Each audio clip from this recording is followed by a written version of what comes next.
For our next guest, BrokeAss Stuart meets BrokeAss Gourmet. BrokeAss Gourmet is a food blog with advice on how to live the high life on the cheap. Besides BrokeAss Gourmet, she wrote the book, The BrokeAss Gourmet Cookbook, which makes a lot of sense, and also Pizza Dough, which is very, I think you know what that does. Now a fictionalized version of her can be seen on the ABC Family series Young and Hungry. Ladies and gentlemen, make some noise for my second favorite BrokeAss, Gabi Moskowitz. Mama don't want no beans and rice and coconut oil. Mama don't want no beans and rice and coconut oil. Mama don't want no beans and rice. Mama don't want no coconut oil. Keeps a bottle of brandy handy all day. Let's do it. I'm so glad to be here. There we go. I brought some stuff. I thought, so first of all, happy Hanukkah. Getting Jewy with it. I thought we should light the menorah. They've been making these candles for about, I don't know, 135 years. And then in here somewhere, I'm such a Jewish mother right now, this bag full of stuff, it's mostly food. Are you hungry? Please, I'll feed you. Come in here. Yeah. All right. So this is a menorah, if anybody doesn't know what this is. This is a menorah. Stuart and I are both Jews. Did I ever tell you what my father said to me when he found out about you? What? He was like, Stuart Shuffman, he's Jewish too. Why are you guys both broke asses? I thought Jews were supposed to be good with money. I'm the worst at every Jewish stereotype ever. Like, seriously, I'm like, yeah, I'm not that cheap. I just don't have any fucking money. No. Well, okay, so tonight is the second night of Hanukkah. So we're gonna, for those of you paying attention at home who are familiar with lighting candles the Jewish way, you light from right to left, which is how you read Hebrew. So first we're gonna break one. Fuck that candle Obviously, anyways. I'm a little nervous. All right. So I've got questions for you. I'd love to answer them. All right. So no, it's funny that you brought up your dad earlier, because my first question is, how often do people think that you and I are related? It's funny. People do ask if we're like part of the same team, and I always say no, but we're very good friends, and we're both, part of the same cause. People sometimes like, so do you work for Gabi? And I'm like, people ask me if I work for you. We should just say yes. Always. Yes, Absolutely. all the time. I am her. I'll say that I am your bitch. And I'll say that you beat me. Yeah. Okay. We'll start some rumors. All right, Everybody, good. help! Get on your phones right now. Super good rumors. So, as most people know, I'm a lazy piece of shit. What are your favorite recipes for wankers like me? Oh gosh, for wankers like you. Okay. Let me just move that a little closer.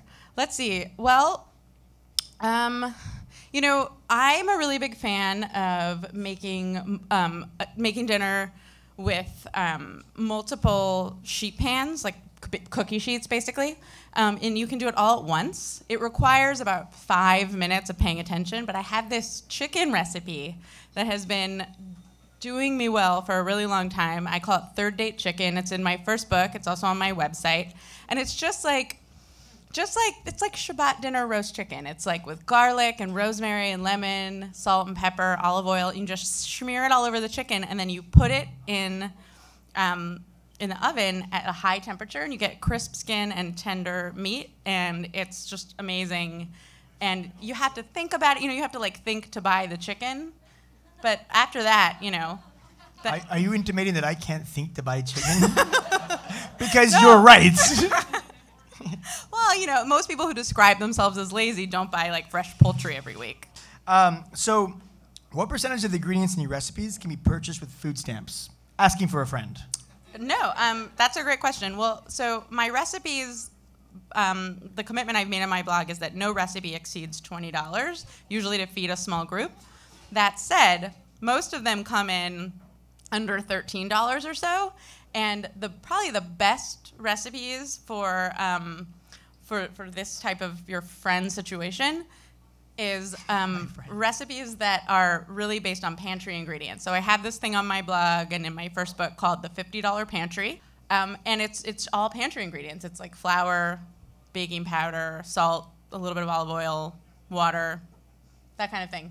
Gabby's going to show us how to make some food real quick. But before she does that, tell me about your show. It's kind of a crazy story.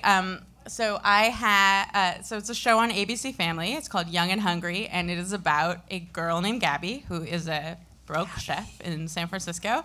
She has a job working for an entrepreneur, Zuckerberg type character, and it's super cute. My fictional alter ego is played by Emily Osment. She's the sister of Haley Joel Osment of I See Dead People fame. And it's great. Rex Lee, who plays Lloyd on Entourage, is on the show. Kim Whitley from Curb Your Enthusiasm. It's really cute. We just started shooting the second season last week. So we got renewed for a second season. That's amazing. It'll be on TV in the spring. Awesome. Now, feed me. I'll feed you. Okay. So, Gabby's going to make some food for us and show you guys at home and in here in the audience how to make, well, I'll let her tell you because I don't know anything. So I brought a bunch of stuff. I think, can we maybe move the menorah very delicately so we don't start a fire? I'll move Again? Again. Okay. So I have everything prepped, so this will be really easy. This is one of my favorite. I don't always pull everything out of a bag like this, but Stuart? Okay. Delicately moving the menorah. Thank you. Okay. So I did a lot of prep for this. Okay, I think that's everything. Okay. So this is my go-to like quick appetizer. Okay. I'm gonna make some just super quick vegetarian Vietnamese spring rolls. So Vietnamese spring rolls are one of those things that people are like amazingly impressed by, and they're amazingly inexpensive and easy to make. So I have some stuff here. This is merely a suggestion. One thing I always like to tell people about, this is gonna work better for me, I think. One thing I always like to tell people about recipes is that they're suggestion. You should feel empowered to experiment with flavor combinations. This is just like what I think works well. For me, myself, I need to follow directions exactly. Well, or terrible things happen. Here's the thing. You do for the first couple of times, but I think that a lot of inexperienced cooks feel that way because they just haven't experimented enough. So you have to try some stuff. So this is what a spring roll wrapper looks like. For those who've never seen one, it looks like plastic. But then an amazing thing happens when I dip it in water Looks that like a doily. the waitress so kindly got for me. Yeah. So I'm just gonna go like this. I'm just gonna pull it out. And what's gonna happen is, as I'm putting the ingredients down, it's actually gonna get soft and turn into like a noodle. You guys have had spring rolls, right? The fresh kind, the not fried kind. We'll throw these together if I'm going somewhere, and I'll pack them with me. You just walk around town with spring rolls in your pocket? Yeah, I'm like the tamale lady.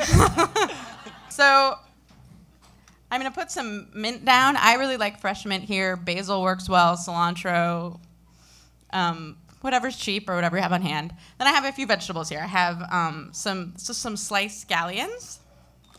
I have a little bit of cucumber. This is a pretty standard addition. Notice how I'm putting everything going in the same direction. I would not have noticed that actually. I'm putting everything in the same direction. Okay, good. Okay, some red bell pepper and a little bit of carrots. And full disclosure, I bought these at Trader Joe's already shredded. I think little shortcuts like that are fine to make. Okay, so you can see, well, I don't know if you can see, I'll move these things. Like I can see. The noodle here is already getting nice and soft. So now I'm gonna just roll this up really tightly. And cut it in half. And I have this beautiful spring roll. Now, if this was Oprah, there'd be spring rolls under your seat right now. But it's you not. You get a spring roll. You get a spring roll. But actually just... You, not so much. So I'm going to... Because you have other people to talk to tonight, I'm going to serve this to you right now. Ooh. Okay, this is my secret weapon. and ask my boyfriend. This is the whole reason he's dating me. This is peanut sauce, and it is so good. And I really actually think that I make the best peanut sauce ever on the world. It's really good. There's like 3 or 4 entire countries who disagree with you, but there's an entire region, there's an entire continent that's like no. But yeah, I think I make really good peanut sauce. So I have some peanut sauce here, I have some sriracha here, and I would love, Stuart, for you to check out my spring rolls, which sounds like a come on, but it's not. Hold on, I've been outsmarted by the sriracha. There we go. There you go. Ooh, it's happy to see me. Yes.